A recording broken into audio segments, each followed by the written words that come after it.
I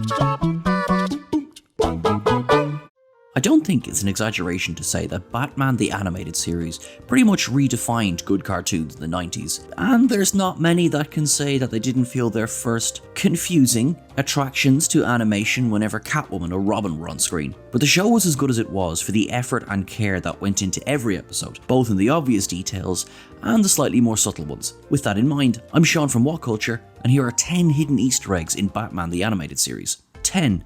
Joel Schumacher. In an episode of the New Batman Adventures, the redesigned final season of Batman the Animated Series, Joel is a young boy who lives in Gotham City. In the episode Legends of the Dark Knight, 3 young children are telling different stories about the Batman, with each of them depicting him in a different manner. The late Joel Schumacher reimagined Batman for the 90s with Batman Forever and Batman and Robin. Like them or loathe them, they have an instantly recognizable style. Young Joel in this episode, who is standing outside the shoemaker's store, talks about hearing rumors that the Batman wears rubber suits and has a car that can drive up walls, both of which come straight from Schumacher's movies. While the other children laugh at his suggestion, it is done with good humour rather than a pointed insult. Joel had his style, and it is certainly honoured here. 9. Tim Burton. Poor Twitch. In the episode Off Balance, which will feature again on this list, the story opens with Batman meeting one of his underworld informants, Twitch, at the top of a statue in Gotham's harbour, one that bears a striking resemblance to a certain Lady Liberty. Poor Twitch doesn't last very long, as he is unable to tell Batman all that he knows before 2 assassins arrive and toss the man into the murky waters below. Twitch's appearance was based on director Tim Burton, who had just completed and released Batman Returns. This film, along with his first film in 1989, had an enormous inspiration on the look and feel of the animated series overall. Though he was not named as Burton, Twitch's appearance and mannerisms are somewhat difficult to ignore once you see them. This would not be the only time a Batman director was gently parodied in the animated series, as we know. In fact, it seemed that the show had a fairly good humour about how they depicted people overall, not least with Burton and Schumacher. The show's own producers appear in quiet cameos throughout the run of the show as well, with Bruce Timm being unlucky enough to have an address in Crime Alley, as seen on a mailbox next to Dr. Leslie Tompkins. 8. The Shadow. In the episode Beware the Grey Ghost, Bruce Wayne remembers watching an old serial that he used to enjoy, starring the eponymous Grey Ghost, a noir-style crime-fighting costume vigilante. More than a small amount of inspiration for what Bruce would grow up to become originated here. Bob Kane, co-creator of Batman along with Bill Finger, took inspiration from old serials about the Shadow. According to the Steranko History of Comics Volume 2, he said in the early 70s that the very first Batman story was inspired heavily by a Shadow story. The Joker's laughing gas was also inspired by a Shadow radio serial, The Laughing Corpse. The Grey Ghost is the animated series homage to the Shadow, with the design heavily based on the appearance of the Shadow, while almost emulating those early serials. However, this Easter egg is mashed together with a nod to Batman lore itself. The Grey Ghost is voiced by none other than Adam West, the Batman of the 60s. He plays the Ghost's actor who is down on his luck and hoping for another shot, with a hope for a simpler time mixed in as well. The entire episode is a loving nod back to the early days of comics and comic-related storytelling. 7.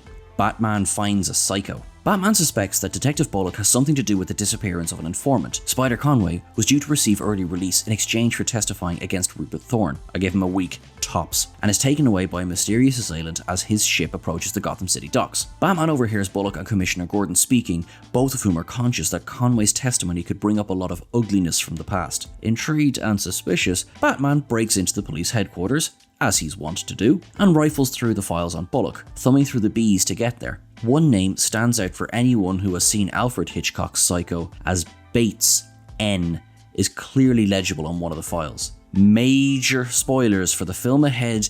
If you somehow haven't yet seen it, best stop watching for a second now. Norman Bates is of course the psycho in question, one who was clearly deemed so dangerous that all police precincts receive his file. This is worrying. Perhaps there was also a rash of shower murders in Gotham City? Who's to say? All that can clearly be determined by the episode's end is that unless Norman Bates developed a very bad skin condition and was suddenly able to bite with the ferocity of a crocodile, he probably wasn't involved in this particular case. Next time, Batman. 6. Citizen Kane. In the episode Harley and Ivy, the two villainesses team up, although it is quite accidental to begin with. Harley is attempting to break away from Joker, which leads her to attempt to plan a heist on her own. She runs into Poison Ivy before both are quickly surrounded by the Gotham City Police Department. In an uncharacteristic show of solidarity, Ivy offers to help Harley escape. Together, they jump into her custom pink car with registration Rosebud. Citizen Kane is widely regarded as one of the greatest movies ever made. It is the rags to riches tale of Charles Foster Kane, who on his deathbed calls out for only one thing: Rosebud.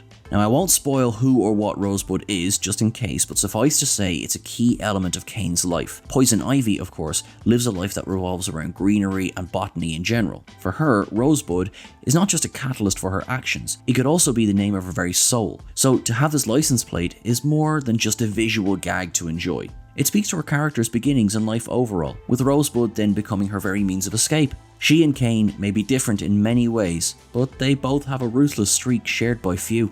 5.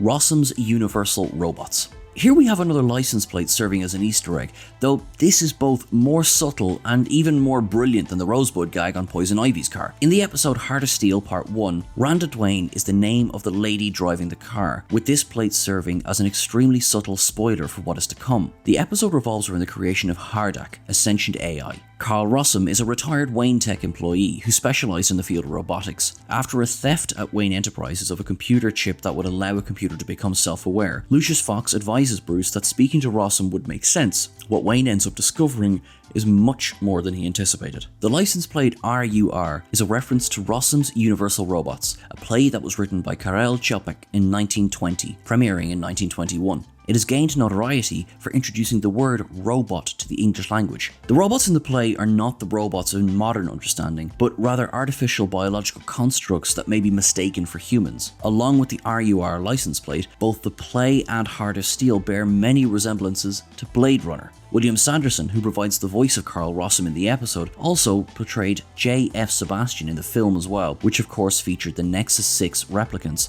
a design of androids that were almost identical to humans. 4.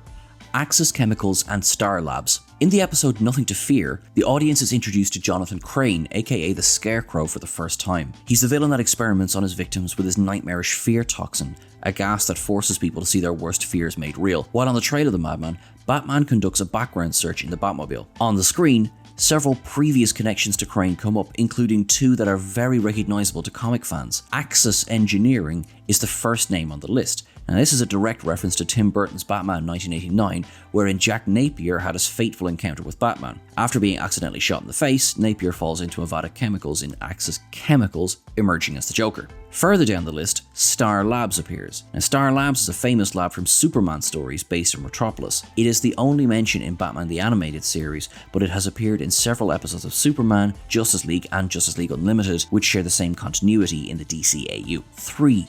Pennywise lives in Gotham. In the episode Be a Clown, Jordan, Mayor Hill's son, decides he's had enough with his overbearing father as he simply wants to be a magician. The clown that is hired for his birthday party, honestly, sidebar for a moment, why would anyone in Gotham hire a clown? When has it ever ended well? Sorry.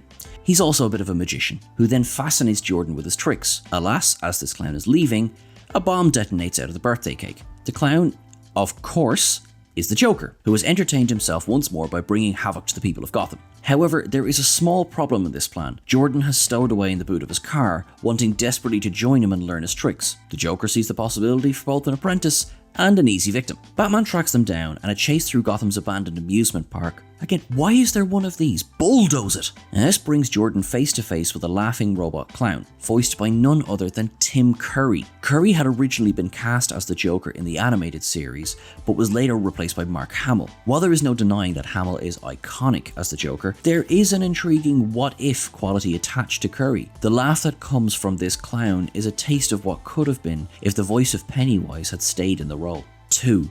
The Invisible Link. This is one of something of a back and forth through time, which has only gotten better as the years have passed. In the episode See No Evil, the episode features a villain who could make themselves invisible. There are many references to classic Universal horror movies featuring the Invisible Man, with more than one allusion to his growing insanity due to the chemicals that have absorbed into his system. However, that's not the Easter egg I'm mentioning here. In fact, the Easter egg was entirely unintentional and only became an egg with the release of Blumhouse's rebooted Invisible Man film last year. The connection between both stories is Elizabeth Moss, star of The Handmaid's Tale and Mad Men.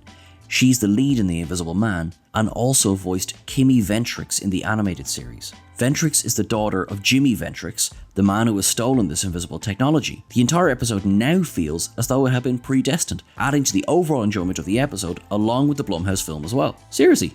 What a wonderful way for things to pan out. 1.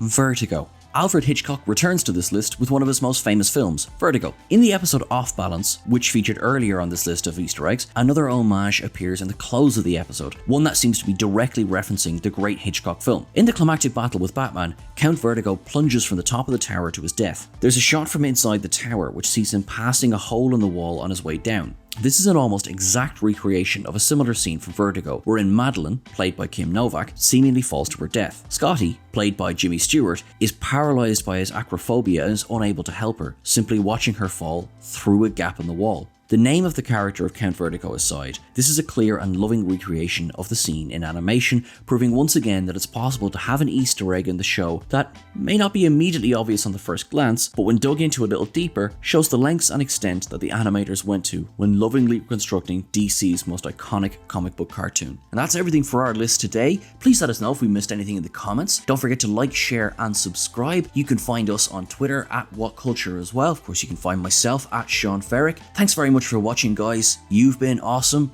Have a good week.